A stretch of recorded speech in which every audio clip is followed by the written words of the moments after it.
Dear students, VK Jaiswal video solution series के continuation में आज हम लेवल 3 के 1 एंड मोर करेक्ट सेक्शन में क्वेश्चन 11 टू 15 डिस्कस करेंगे। Let's start from question 11। Question 11 में हमें क्या बोला गया है, कंसिडर द फॉलोइंग मॉलिक्यूल।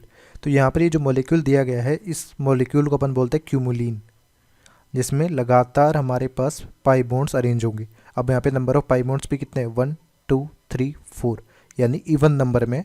तो इवन क्यूमुलिन्स में जो टर्मिनल कार्बन होते हैं वो सेम प्लेन में नहीं होते। ओड क्यूमुलिन में हमारे पास टर्मिनल कार्बन्स सेम प्लेन में होंगे। उसकी ज्योमेट्री के बारे में अपन डिस्कस करेंगे फर्दर इस क्वेश्चन में। तो यहाँ पर क्वेश्चन बोला गया, if hybridisation of C1 carbon atom is sp2, यानी ये भी sp2 है, and hybridisation of C4 carbon, यानी ये sp है। ठीक, अब यहाँ पर जो sp2 में अपने पास यूज़ किए गए वो py और pz यूज़ किए गए, यानी जो पाई बॉन्ड बनेगा वो px ऑर्बिटल से बनेगा। ठीक है, और यहाँ पर C4 में spz s plus pz use किया गया, यानी पाई बॉन्ड्स हमारे पास किस किस में बनेंगे, px और py में। तो अपन यहाँ पर थोड़ा सा आइडिया लेंगे कि किस तरह से ये हो रहा होगा। हमारे पास कार्बन्स को अटैच कर लेते हैं 1 2 3 4 5 6। ठीक है, अब हमारे पास यहाँ पर जो आइडिया आया है वो ये है कि सबसे पहले तो जो सिग्मा बॉन्ड्स बन रहे वो हाइब्रिड ऑर्बिटल से बन रहे होंगे। तो यहाँ पर जो फर्स्ट ऑप्शन है उसमें s plus p y plus p z बोला गया है, यानी हमारे पास यहाँ पर जो ये कार्बन है ये किस में, वाई जेड प्लेन में। ठीक, अब अपन जो पाई बॉन्ड बनाएंगे वो सिग्मा बॉन्ड से परपेंडिकुलर प्लेन में होगा, यानी यहाँ पर जो पाई बॉन्ड बनेगा वो पी एक्स ऑर्बिटल से बनेगा। ठीक है, पी एक्स ऑर्बिटल की ओवरलैपिंग यहाँ पर हो रही होगी C1 के केस में। यहाँ पे मैं 1 2 3 4 5 यहाँ पर इस तरह से कर देते हैं, तो 5 कार्बन तक ही है, तो आगे इसको हटा देते हैं। ठीक है, अब C5 तक तो हो ही चुका है। अब इसमें अपने को फर्दर बॉन्ड्स और बनाने, तो यहाँ पर अपने को PX है, तो इसके अलावा यहाँ पर जो अवेलेबल होगा वो कौन सा होगा, PY अवेलेबल होगा परपेंडिकुलर प्लेन में। तो यहाँ पर अपने पास PY और PY के बीच में ओवरलैपिंग होगी, तभी तो यहाँ पर जाके क्या होगा, सिंपल sp हाइब्रिडाइज्ड कार्बन होगा। फिर वापस यहाँ पर PY यदि यूज़ हो गया है तो PX हमारे पास वापस आएगा, वही PX अपने पास यहाँ पर कंबाइंड करेगा। ठीक, ये PX और ये PX। फिर हमारे पास PY चाहिए होगा, यहाँ पर PY और ये भी PY। ठीक है, तो इस तरह से हमारे पास जो फोर्थ कार्बन है उसमें S प्लस pz हाइब्रिडाइजेशन में शो कर रहे हैं, यानी PX और PY दोनों ही पाई बॉन्डिंग में बनाने में यूज़ हो जाएंगे। ठीक, तो इसके बाद में हमारी जो इन्फॉर्मेशन दी गई है उसमें अपने को क्या क्या पूछा गया, nodal plane of pi bond between C2 and C3 lies in XZ plane. तो हमारे पास C2 और C3 जो बॉन्ड है उसमें, यानी यहाँ पर इन दोनों कार्बन्स के बीच में C2 C3 बॉन्ड के बीच में हमारे पास जो पाई बॉन्ड्स बनेंगे वो बनाना है किससे, PY ओवरलैपिंग करके। ठीक, तो हमारे पास इसको मैं साइड में समझा देता हूँ आपको कि जैसे C2 और C3 कार्बन हमारे पास है, अब यहाँ पर आपने PY और ये PY लिया है। ठीक, अब PY ऑर्बिटल की ओवरलैपिंग आपने की, ओवरलैपिंग करने से हमारे पास जो पाई बॉन्ड्स बनेंगे वो कुछ इस तरह की सराउंडिंग लॉब्स में बनते हैं। तो यहाँ पर ये जो प्लेन है इस तरह से जो इन दोनों इनके मिडिल में होगा वो इनके परपेंडिकुलर प्लेन में होगा, और परपेंडिकुलर वाई एक्सिस के जो अलोंग होगा वो कौन सा होगा, XZ प्लेन। तो XZ प्लेन हमारा यहाँ पर क्या हो जाएगा, जहाँ पे इलेक्ट्रॉन डेंसिटी 0 होगी, नोडल प्लेन। यदि PY ओवरलैपिंग अपन पाई बॉन्ड बनाने के लिए एज्यूम कर रहे हैं in case of C2 C3, क्योंकि C2 C3 के बीच में PX यहाँ पर PY ओवरलैपिंग भी हो रही है और फिर C3 C4 के बीच में हो रही है। ठीक है, तो ये वाला तो ट्रू स्टेटमेंट है, XZ प्लेन यहाँ पर नोडल प्लेन हो जाएगा। फिर बोला गया nodal plane of pi bond between C3 C4 lies in YZ plane. तो C3 C4 में अपन देखें तो यहाँ पर अपने पास ओवरलैपिंग जो हो रही है पाई बॉन्ड की वो PX की हो रही है, PX ऑर्बिटल के बीच में ओवरलैपिंग हो रही है। तो जिस ऑर्बिटल के बीच में ओवरलैपिंग हो रही है उसके परपेंडिकुलर प्लेन क्या होगा, नोडल प्लेन होगा। तो यहाँ पर ये भी ट्रू हो जाएगा। फिर बोला गया the orbitals involve in hybridisation of C5 carbon atom are. तो C5 हमारे पास ये वाला कार्बन है, इसमें जो p ऑर्बिटल यूज़ हो रहा है for pi bond formation is PY। तो बचा हुआ हमारे पास यहाँ पर जो मॉलिक्यूल होगा ये कार्बन sp2 है, इस sp2 में ये वाला p ऑर्बिटल यूज़ नहीं होगा। कौन कौन से यूज़ होंगे? s plus p y plus p z, ठीक, सॉरी पी एक्स होगा, पी वाई तो अपने पास पाई बॉन्ड बनाने में यूज़ हो रहा है, तो S plus P x plus p Z ये भी हमारा क्या हो जाएगा? ट्रू हो जाएगा। फिर अपने पास बोला गया nodal plane of pi bond between C1 C2, C1 और C2 हमारे पास ये दिए हुए हैं, lies in Y Z plane formed by sideways overlapping of p y orbitals. तो यहाँ पर Y Z plane nodal plane जरूर होगा, बट यहाँ पर जो ओवरलैपिंग हो रही है पाई बॉन्ड बनाने के लिए वो किसकी हो रही है? पी एक्स ऑर्बिटल की, ना कि पी वाई ऑर्बिटल की। तो ये हमारा क्या हो जाएगा? फॉल्स स्टेटमेंट हो जाएगा। तो करेक्ट स्टेटमेंट यहाँ पर ए, बी एंड सी दिए हुए हैं। क्लियर? नेक्स्ट है 12th। इसमें बोला गया consider the following two molecules and according to the given information select correct statement about AX2 and AY2। ठीक, तो यहाँ पर ए जो बोला गया है वो बोला गया है 16th group of third period element.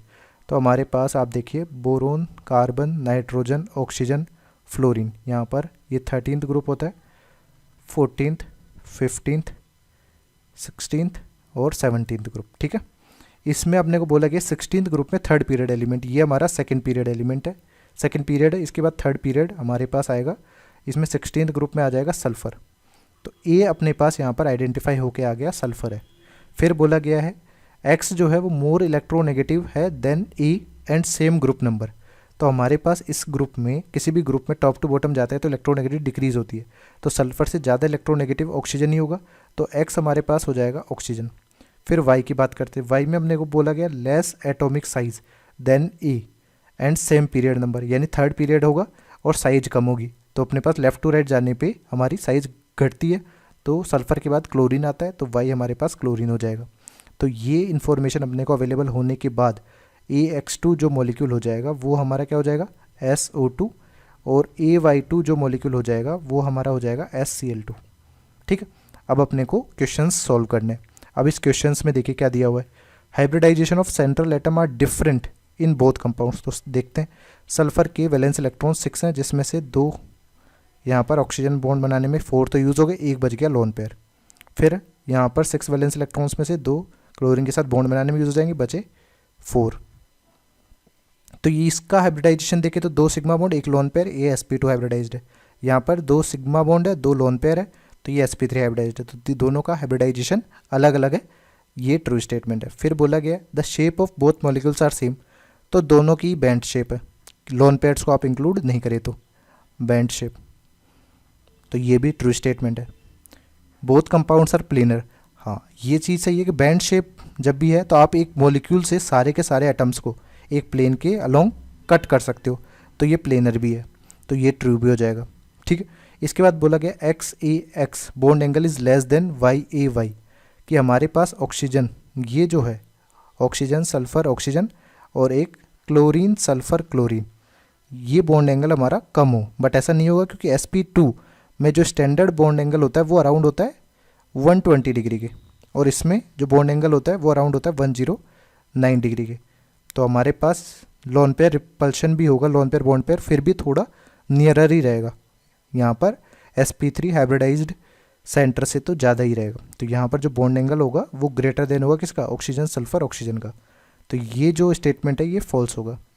तो अपने को ट्रू स्टेटमेंट कौन कौन से दिए हुए हैं? यहाँ पर A, B, C are correct answer.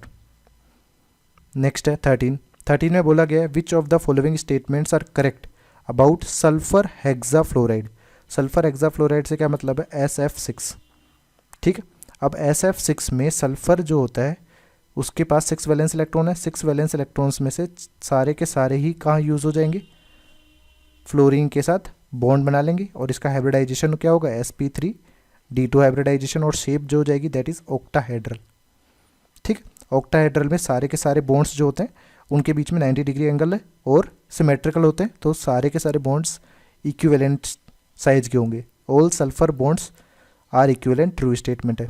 फिर बोला गया SF6 is a planar molecule, नहीं, हमारे पास ऑक्टाहेड्रल जो भी मॉलिक्यूल होगा वो नॉन प्लेनर होगा, कि आप एक पर्टिकुलर प्लेन से सारे के सारे एटम्स को कट नहीं कर सकते हो। ठीक है, तो यहाँ पर ये फॉल्स स्टेटमेंट हो जाएगा। फिर बोला गया oxidation number of sulphur is the same as number of electrons of sulphur involve in bonding. तो सही बात है, यहाँ पर ऑक्सीडेशन नंबर की यदि बात करोगे तो ऑक्सीडेशन नंबर अपन किस तरह से निकालते हैं? जैसे ये बॉन्ड है, इस बॉन्ड में ज़्यादा इलेक्ट्रोनेगेटिव फ्लोरीन है, तो ये बॉन्डेड पेयर अपन किसकी तरफ ले जाते हैं, आयनिक नेचर बांधते हुए फ्लोरीन की तरफ, -1 हो जाएगा। इस तरह से सारे के सारे फ्लोरीन पे -1 यदि अपन रख देते हैं तो यहाँ पर सल्फर पे कितना ऑक्सीडेशन नंबर आ जाएगा, +6। ठीक, या आप इसको इस तरह से भी निकाल सकते हैं कि स्टैंडर्ड अपन सल्फर का ऑक्सीडेशन नंबर x मान लें, प्लस फ्लोरीन का बाई स्टैंडर्ड या जनरली जो अपन लेते हैं ऑक्सीडेशन नंबर वो -1 लेते हैं। ओवरऑल मॉलिक्यूल पर न्यूट्रल चार्ज है तो 0 हो जाएगा, तो x की वैल्यू होगी +6। अब हमारे पास जो ऑक्सीडेशन नंबर है वो +6 है और सल्फर के वैलेंस इलेक्ट्रॉन्स भी हमारे पास 6 ही हैं, तो ये भी ट्रू स्टेटमेंट हो गया। फिर बोला गया sulphur has acquired the electronic structure of the gas argon, तो ये गलत है क्योंकि सल्फर +6 भी यदि बनाता है तो ये नियोन लाइक स्ट्रक्चर होता है ना कि आर्गन, तो ये फॉल्स स्टेटमेंट हो जाएगा। तो अपने को करेक्ट स्टेटमेंट यहाँ पर आइडेंटिफाई करने थे जो कि ए और सी ऑप्शन है। ठीक है, नेक्स्ट है 14th में हमें क्या बोला गया है, वेयर इफ़ ए बी 4 की power n type species are tetrahedral then which of the following are correctly match. A जो है सेंट्रल एटम है, सराउंडिंग एटम बी है और n चार जोन स्पीसीज है।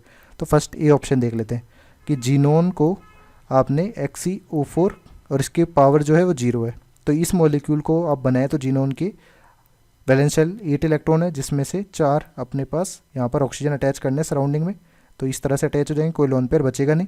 तो इसका हाइब्रिडाइजेशन अपन देखें तो sp3 हाइब्रिडाइजेशन होगा, स्टेरिक नंबर 4 होने की वजह से 4 सिग्मा बॉन्ड है, तो ये अरेंजमेंट टेट्राहेड्रल होगा।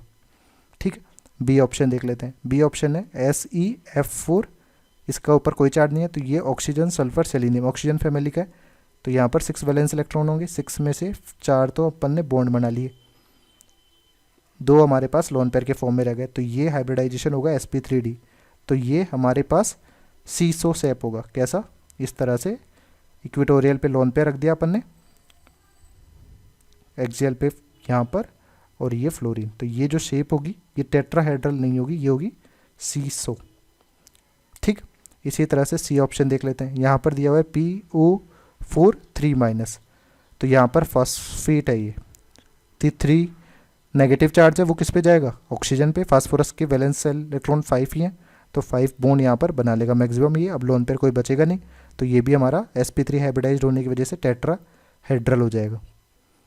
इसी तरह से डी ऑप्शन देख लेते हैं। डी ऑप्शन में अपने को दिया गया है NH4+, ये है अमोनियम आयन, ये सिंपली हमारे पास नाइट्रोजन के पास में क्या होता है, 5 वैलेंस इलेक्ट्रॉन है जिसमें से एक लोन पेयर जो बचेगा वो H+ को डोनेट करके कोऑर्डिनेट बॉन्ड बनाने में यूज़ होता है, तो ये जो मॉलिक्यूल बनेगा NH4+, यहाँ पर भी हाइब्रिडाइजेशन sp3 होने की वजह से ये जो शेप होगी ये टेट्राहेड्रल होगी।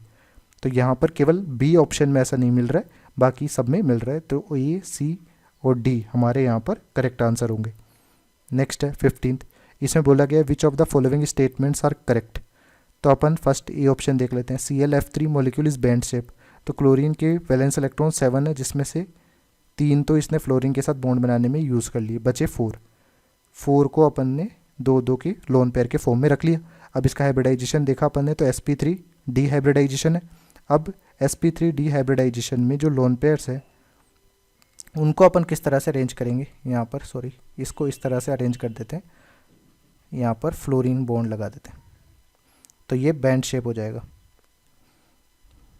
ठीक है, तो ये स्ट्रक्चर हमारे पास क्या है, करेक्ट है, T shape, band T shape हमारे पास करेक्ट हो जाएगा, ट्रू स्टेटमेंट। फिर बोला गया इन SF4 मॉलिक्यूल हमारे पास FSF equatorial bond angle is 103 degree, तो हमारे पास SF4 मॉलिक्यूल यदि अपन देखें तो सल्फर के 6 वैलेंस इलेक्ट्रॉन है जिसमें से 4 तो यहाँ पर बॉन्ड बना लेंगे, बचा एक लोन पेयर, यानी हाइब्रिडाइजेशन यहाँ पर भी sp3d ही होगा। तो यदि अपन इसका स्ट्रक्चर बनाएंगे तो ये कुछ इस तरह से होगा, यहाँ पे फ्लोरीन,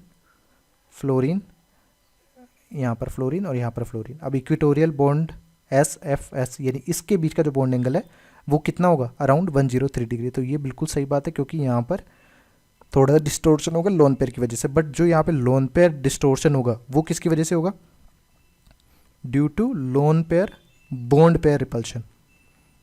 ठीक है, ना कि लोन पेयर रिपल्शन। तो यहाँ पे लोन पेयर रिपल्शन देने की वजह से ये फॉल्स है, बॉन्ड एंगल अराउंड 103 डिग्री ही होता है, जबकि होना क्या चाहिए था, ये ट्राइगोनल प्लेनर होने की वजह से 120 करीब होना चाहिए था, बट उसमें थोड़ा डिस्टोर्शन हो जाता है और डिक्रीज हो जाता है बॉन्ड एंगल। इसी में सी ऑप्शन देख लेते हैं। सी ऑप्शन में ICl4 माइनस है। ICl4 माइनस में आयोडीन के पास 7 वैलेंस इलेक्ट्रॉन है, एक नेगेटिव चार्ज है, 8 हो गए, जिसमें से 4 तो हमने क्लोरीन के साथ बॉन्ड बना लिए, बचे 4 जो 2 लोन पेयर के फॉर्म में रह जाएंगे। तो यह हाइब्रिडाइजेशन क्या हो जाएगा, sp3d2 हाइब्रिडाइजेशन हो जाएगा। तो इसको आप जब अरेंज करेंगे तो किस तरह से मॉलिक्यूल का फॉर्मेशन करेंगे, यहाँ पर लोन पेयर्स जो हैं उनमें मिनिमम रिपल्शन हो तो इनको 180 डिग्री पे अपन रख देंगे। अब इस अरेंजमेंट में हमारे पास जो शेप मिल रही है वो स्क्वायर प्लेनर मिल रही है। ये स्क्वायर प्लेनर शेप में हर एक जो हमारे पास ClICl एंगल होगा वो किस एंगल पे होगा, 90 डिग्री पे। तो ये भी ट्रू स्टेटमेंट है। फिर बोल रहे हैं इन OBr2 the bond angle is less than OCl2। तो हमारे पास डी ऑप्शन देखते हैं। अब OBr2 हमारे पास जो मॉलिक्यूल है वो कुछ इस तरह से, और OCl2 अपने पास कुछ ऐसा है। अब यदि मैं बोलूँ फ्लोरीन, क्लोरीन, ब्रोमीन, आयोडीन, तो टॉप टू बॉटम जाने पे नंबर ऑफ शेल इंक्रीज होने की वजह से जो साइज होती है वो भी क्या होती है, इंक्रीज होती है। अब साइज बढ़ने के साथ क्या होगा, रिपल्शन ज़्यादा होगा। मोर रिपल्शन हमारे पास यहाँ पर होगा, मोर रिपल्शन, जिसे अपन स्टेरिक रिपल्शन भी बोल देते हैं। स्टेरिक रिपल्शन की वजह से जो होगा बॉन्ड एंगल जो होगा इंक्रीज होगा, बॉन्ड एंगल इंक्रीजेस। ठीक है, तो यहाँ पर बॉन्ड एंगल का यदि मैं ऑर्डर लिखता हूँ तो बॉन्ड एंगल का ऑर्डर किसका होगा, OBr2 का ज़्यादा होगा, किससे, OCl2 से। बट ये यहाँ पर नहीं दिया हुआ है तो फॉल्स स्टेटमेंट हो जाएगा। तो यहाँ पर अपने पास कौन कौन से ट्रू स्टेटमेंट है, A और C अपने पास ट्रू स्टेटमेंट है।